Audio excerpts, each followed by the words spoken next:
Apresúrate, amor mío, que me pesan las memorias, que recuerdo y el silencio, que recuerdo y el silencio. What the hell was that horse shit? So J-Lo was on this television show promoting an album. They're like, hey, can you sing a song? She's like, I'll sing it in Spanish. She did that because she knew her vocals weren't that strong. From your favorite hits like I'm Still Jenny from the Block, that hook wasn't sung by her because her voice is not strong. That was sung by Natasha Ramos. She did the hook from Jenny from the Block for $3,500. I'm Natasha Ramos and I'm the voice of Jenny from the Block. All I remember is that I was in the studio recording my own stuff. He came back from this meeting and he tells me, all right, I got you $3,500. I'm sorry, what? You do know I recorded backgrounds for 5 songs on this album. Don't be fooled by the rocks that I got. I'm still Jenny from the Block. Used to have a little, now I have a lot. No matter where I go, I know where I came from. From the Bronx! I wonder if Jennifer knows I got paid so little for all of the work I did on her album. Over 20 years of me completely just trying to bury this in my brain and my heart so that I don't feel anger and resentment and frustration and disappointment and all these other negative feelings.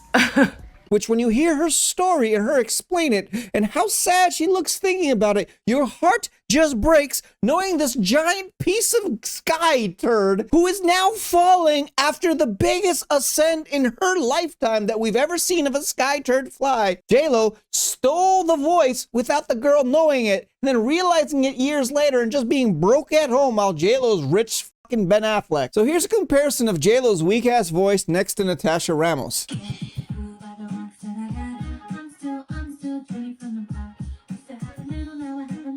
Don't be fooled by the rocks that I got. I'm still Jenny from the Block. Used to have a little, now I have a lot. No matter where I go, I know where I came from. Don't be fooled by the rocks that I got. I'm still Jenny from the Block. Used to have a little, now I have a lot. No matter where I go, I know.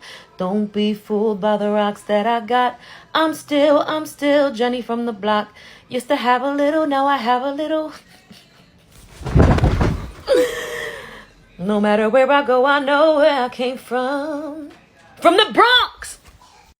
And yes, that is definitely me saying from the Bronx. No, I'm not from the Bronx. I'm from Connecticut. But that's my voice. That's me. That's me. That's me. Me.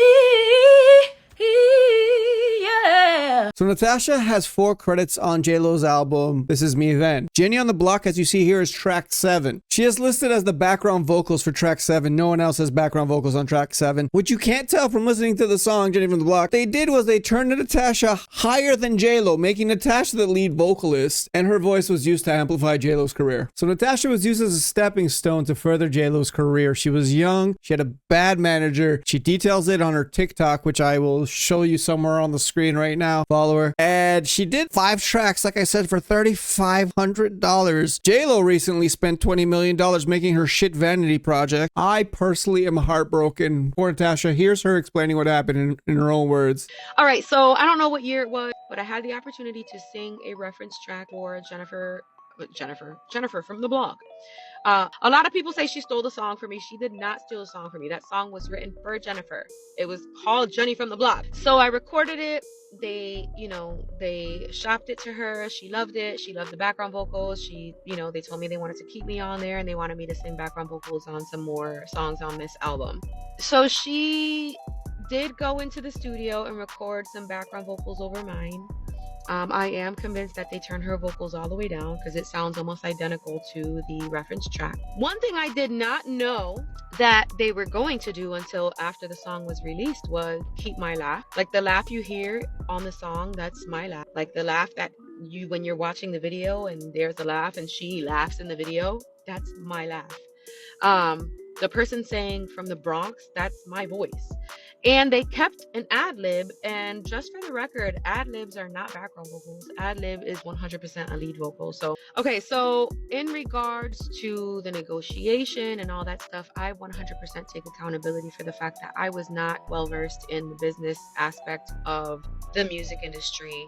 I was young, I was impressionable, and my manager was trash. Okay, my manager was just this random dude from Connecticut who happened to be really good friends with the producer whose production company I was signed to at the time.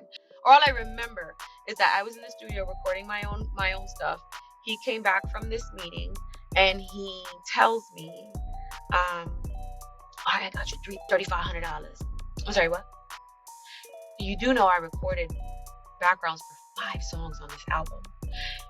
And so he got fired that day, literally that night he was fired. And I wanted to fight it. I was like, there's no way, we have to be able to renegotiate. And I remember the answer I kept getting was, the contract is already signed, so you can't renegotiate. But you know, it's okay. You take the $3,500. Sometimes you have to, take less.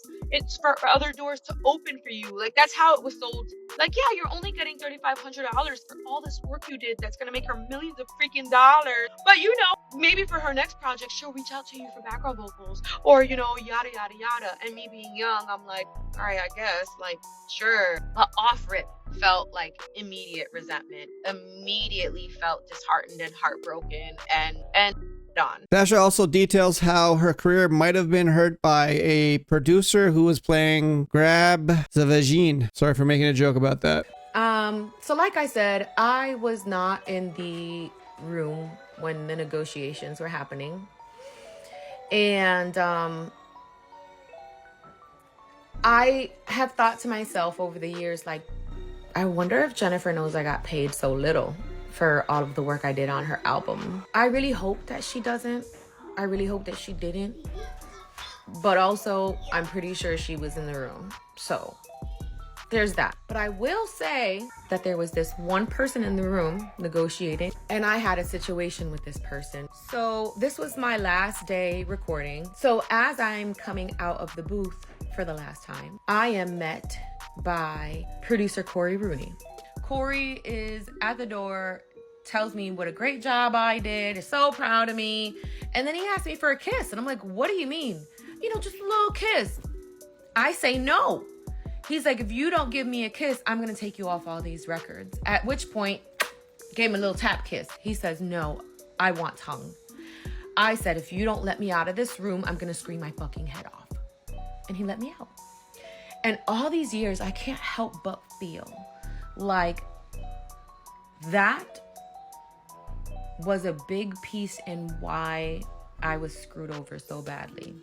I just need to toss this in here too, that while I was in the process of recording all of these background vocals, there were other dreams being sold to me, like, oh, we're working on a TV show about Jennifer's life when she was about your age, and we want you to play her, and da da da da da. So like, now I also have this, like, oh shoot, this is another amazing opportunity I'm about to have. This is another door that's about to open for me because of what I'm doing here. And the worst part about all this is that Jennifer Lopez is still using that song, touring with it, celebrating it. There's a clip of her like lip syncing to it while performing.